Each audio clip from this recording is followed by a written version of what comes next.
হচ্ছে মুসাফির ব্যক্তি,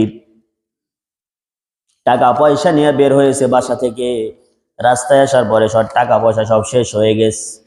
এখন ওই ব্যক্তিকে সাহায্য সহযোগিতা করা এটা আমার জন্য অধিকার। যদি বলেন আমার জন্য কি?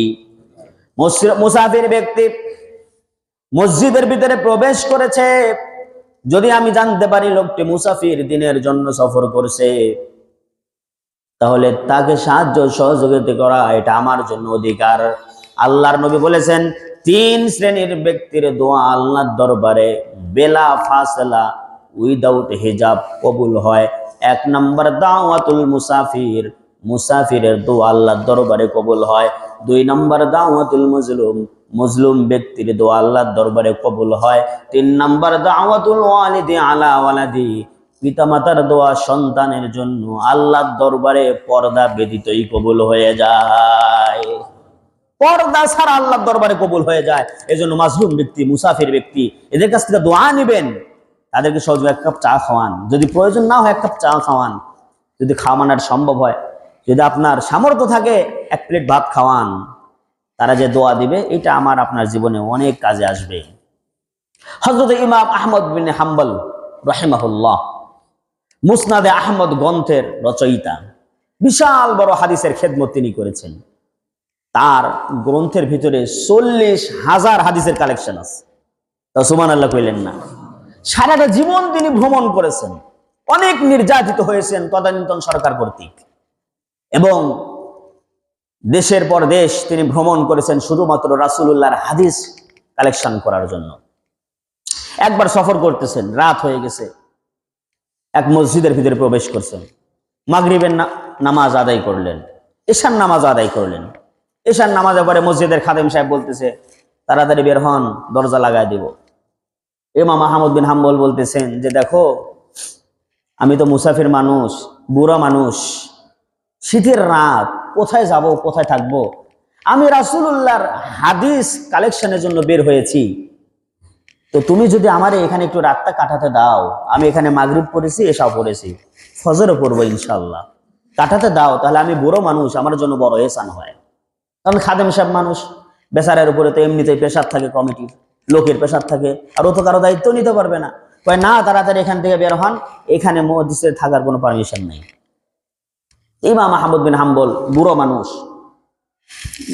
পটলার ভিতরে আছে হাদিসের পাণ্ডুলিপি, কিছু কাপড়, তখন বলতেছেন এগুলো না কোথায় যাব? তো চললেন, মসজিদ থেকে বের হলেন। বের হতে হতে সামনে দেখলে একটা বাজার, রাত হয়ে গেছে, বাজারের ভিতরে প্রবেশ করলেন। করার পরে দেখে যে একটা ঘরের ভিতরে চুলার মধ্যে আগুন জ্বলতেছে। তখন তিনি চিন্তা করলেন ওখানে কিসের আগুন জ্বলে। তিনি গেলেন, যার পর দেখলেন একটা হোটেল, রুটির হোটেল। খব্বাস একজন রুটি বিক্রেতা, সে রুটি বানাচ্ছে। আহমদ বিন হাম্বল রাহিমাহুল্লাহ তিনি ওই রুটির দোকানদারের কাছে গেলেন। যাওয়ার পরে বলতেছেন, ওগো আল্লাহর বান্দা, আমি হলাম বুড়ো মানুষ, মুসাফির মানুষ, রাসূলুল্লাহর হাদিস অন্বেষণের জন্য আমি বের হয়েছি, হাদিস তালাশ করার জন্য আমি বের হয়েছি। রাত হয়ে গেছে, আমার থাকার কোনো জায়গা নাই। তুমি যদি আমারে তোমার চুলার পাশে একটু থাকার অনুমতি দিতে, আমি বুড়া মানুষ, আমার জন্য বড় ihsan হতো। তোমার উনুন থেকে, চুলা থেকে আগুনের উত্তাপ গ্রহণ করতাম, ঠান্ডা উপশমিত হতো, ঠান্ডা কেটে যেত, আর রাতটাও পার হয়ে যেত। রুটি বিক্রেতা সে বলতেছে আপনি থাকেন, কোনো সমস্যা নাই। এটা আবার সমস্যা হলো নাকি? থাকতে দিল। আহমদ বিন হাম্বল রাহিমাহুল্লাহ তিনি লক্ষ্য করে দেখতেছে যে ব্যক্তি রুটি বানাচ্ছে, ওই ব্যক্তি রুটি বানাচ্ছে আর আস্তাগফিরুল্লাহ বেশি বেশি পাঠ করতেছে। রুটি বানায়, বলে আস্তাগফিরুল্লাহ, চুলার উপরে দেয়, তাও বলে আস্তাগফিরুল্লাহ, চুলা থেকে নামায়, তাও বলে আস্তাগফিরুল্লাহ, কাস্টমারের প্লেটে দেয়, তাও বলে আস্তাগফিরুল্লাহ, টাকা গ্রহণ করে ক্যাশে রাখে, তাও বলে আস্তাগফিরুল্লাহ। হযরত আহমদ বিন হাম্বল রাহিমাহুল্লাহ অবাক হয়ে গেলেন, একজন রুটি বিক্রেতা এইভাবে সার্বক্ষণিক আস্তাগফিরুল্লাহ আস্তাগফিরুল্লাহ বলে, তার কারণটা কি? অবাক হয়ে আহমদ বিন হাম্বল রাহমাতুল্লাহি আলাইহি তাকে জিজ্ঞেস করলেন, ওহে আল্লাহর বান্দা, তুমি যদি কিছু মনে না করো তাহলে তোমারে আমি একটা প্রশ্ন জিজ্ঞাসা করতে চাই। রুটি বিক্রেতা বলে, ঠিক আছে বলেন। বলতেছে, আমি লক্ষ্য করে দেখলাম তুমি সব সময় খালি আস্তাগফিরুল্লাহ আস্তাগফিরুল্লাহ বলো, তার কারণটা কি? রুটি বিক্রেতা বলতেছে, ওগো আল্লাহর বান্দা, আস্তাগফিরুল্লাহর আমল আমি জীবনে ছাড়ি না। এই কারণে আল্লাহ পাক আমাকে বিশেষ একটা পাওয়ার দিয়েছেন, মর্যাদা দিয়েছেন, সম্মান দিয়েছেন। আহমদ বিন হাম্বল রাহমাতুল্লাহ আলাইহি বলেন, তোমার কি সম্মানে আস্তাগফিরুল্লাহ বলার কারণে? রুটি বিক্রেতা বলতেছে, আল্লাহর বান্দা, আমি সার্বক্ষণিক আস্তাগফিরুল্লাহর আমল করি, এই কারণে আল্লাহ পাক আমাকে মুস্তাজাবুদ দাওয়াত বানায় দিয়েছে। আমি দোয়া যতগুলা করি সব কবুল হয়ে যায়। আহমদ বিন হাম্বল বললেন, আনতা মুস্তাজাবুদ দাওয়াত, তুমি মুস্তাজাবুদ দাওয়াত, তুমি দোয়া করলেই কবুল হয়ে যায়? রুটি বিক্রেতা বলতেছে, হ্যাঁ আমি দোয়া করলেই কবুল হয়, তবে একটা দোয়া আমার জীবনে এখনো কবুল হয় নাই, আমার বিশ্বাস আল্লাহ কবুল করবে। আহমদ বিন হাম্বল বলতেছে, কি তোমার সেই দোয়া? রুটি বিক্রেতা বলতেছে, ও হে আল্লাহর বান্দা, আমি রুটি বিক্রেতা, সাধারণ মানুষ, গরিব মানুষ। আমি শুনেছি এই জগতের বর্তমান সময়ের শ্রেষ্ঠ মুহাদ্দিস হচ্ছে আহমদ বিন হাম্বল। আমার সারা জীবনের তামান্না, আল্লাহর কাছে দোয়া করি, আল্লাহ জীবনে একবার হলেও আমাকে আহমদ বিন হাম্বলের সঙ্গে তুমি সাক্ষাৎ করায় দিও, আর তার কপালে যেন আমি একটা চুম্বন এঁকে দিতে পারি। আহমদ বিন হাম্বল রাহমাতুল্লাহ আলাইহি নিজের চোখে পানি ধরে রাখতে পারলেন না। যুবককে জড়িয়ে ধরিয়ে বললেন, যে যুবক, তুমি স্বস্তি মুস্তাজাবুদ দাওয়াত, তুমি যার জন্য দোয়া করেছো, যে আহমদ বিন হাম্বলের সঙ্গে দেখা করতে চেয়েছো আর তার কপালে চুমু দিতে চেয়েছো, ওই আহমদ বিন হাম্বলের কাছে তোমার যাওয়ার প্রয়োজন নাই। আল্লাহ ওই আহমদ বিন হাম্বলকে তোমার দোকানে পাঠিয়ে দিয়েছে। বলুন সুবহানাল্লাহ বিহামদিহি। এজন্য মুসাফির ব্যক্তির দোয়া কবুল হয়। যারা পথের ভিতরে থাকে, মুসাফির অবস্থায় থাকে, তাদের জন্য যতটুকু পারেন সাহায্য সহযোগিতা করুন। এক কাপ চা খাওয়ান, ভালো মন্দ জিজ্ঞাসা করুন, ভাই সফর থেকে আপনি বাসায় যাবেন, পরবর্তী গন্তব্য কোথায়, আপনার কাছে টাকা পয়সা আছে কিনা, একটু জিজ্ঞাসা করুন। তার যদি কোনো প্রয়োজন লাগে সেটা আপনি পূরণ করে দিন, আল্লাহ পাক আপনাকে মর্যাদা বৃদ্ধি করে দিবে। বলুন সুবহানাল্লাহ। এরপরে আল্লাহ পাক বলতেছেন, ইবনে সাবিল, মুসাফির ব্যক্তি যারা, ইবনে সাবিল যারা, তাদের অধিকার আদায় করতে হবে।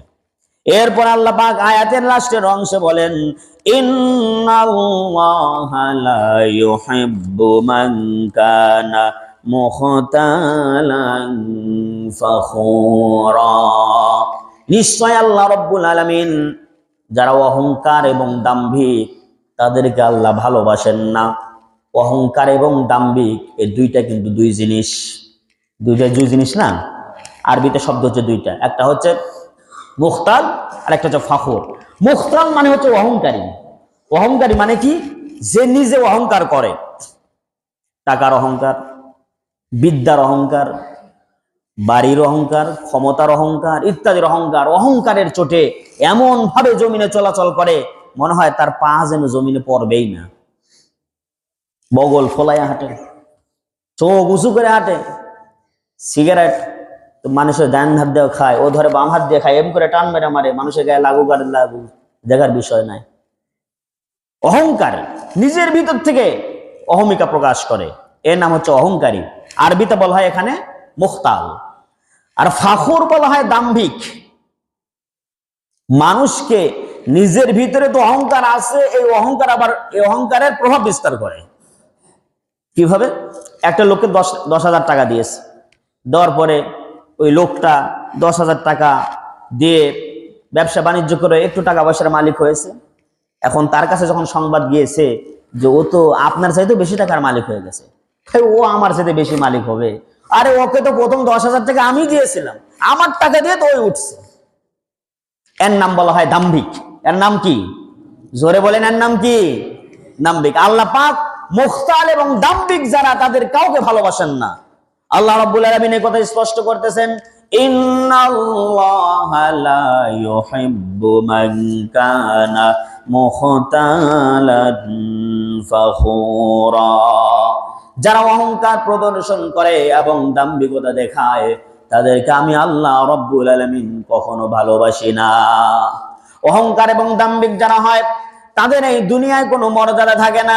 তারা যে অহংকার করে, লোকটি যদি শিক্ষিত হয়, ডক্টর যদি হয়, আর যদি অহংকার থাকে, দেখবেন মানুষেরা তারা ভালোবাসে না।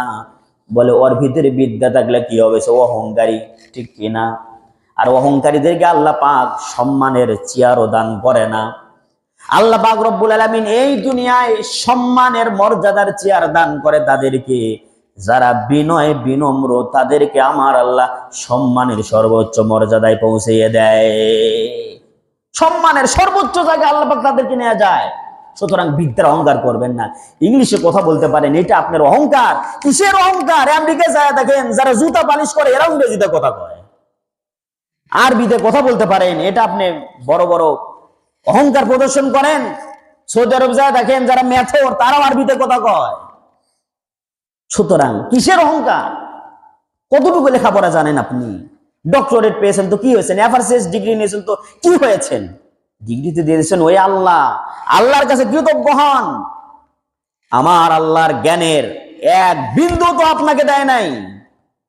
জ্ঞানের মালিক আল্লাহ। সুতরাং এই অহংকার করতে পারেন কেবলমাত্র তিনি, জ্ঞান প্রদান করেন যিনি। কথা বলেন ঠিক কিনা? টাকা পয়সা, কিসের টাকা পয়সার অহংকার করেন? কত কোটি টাকার মালিক হয়েছেন, বাড়ি 10 তলা বানিয়েছেন, 10টা, তো কিসের অহংকার? আল্লাহ যদি আপনার প্রতি অসন্তুষ্ট হয়ে যায়, 1 সেকেন্ডের ভিতরে সব জমিনের অতল গহ্বরে তলিয়ে দিবে, আপনি ওখান থেকে উঠতেই পারবেন না। কথা বলেন ঠিক কিনা? কিসের অহংকার? আমার আল্লাহ অহংকারীকে পছন্দ করেন না, কোনোভাবেই পছন্দ করেন না। তাদের কোনো মর্যাদা এই দুনিয়ায় নাই, কেউ তাদেরকে মর্যাদা দেয় না।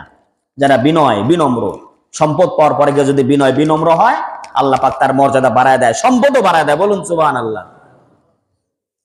আমার বন্ধুগণ,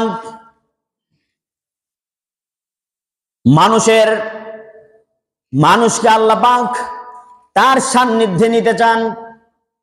কোন ব্যক্তি যদি আমি যে অধিকারগুলা বললাম গত সপ্তাহে এবং আজকে, এই অধিকার যদি পালন করে, তাহলে ডে বাই ডে ক্রমান্বয়ে আল্লাহ তাদের মর্যাদা বৃদ্ধি করতে থাকে। বয়সের সঙ্গে সঙ্গেও তাদের মর্যাদা বাড়াতে থাকে। হযরত ওসমান রাদিয়াল্লাহু তাআলা আনহু থেকে বর্ণিত, রাসূল করিম সাল্লাল্লাহু আলাইহি ওয়াসাল্লাম বলেছেন, কোন মুসলমানের বয়স যখন 40 বছর হয়ে যায়, তখন ওই ব্যক্তির জন্য আমার আল্লাহ পাক হিসাব নিকাশ সহজ করে দেয়। সুবহানাল্লাহ।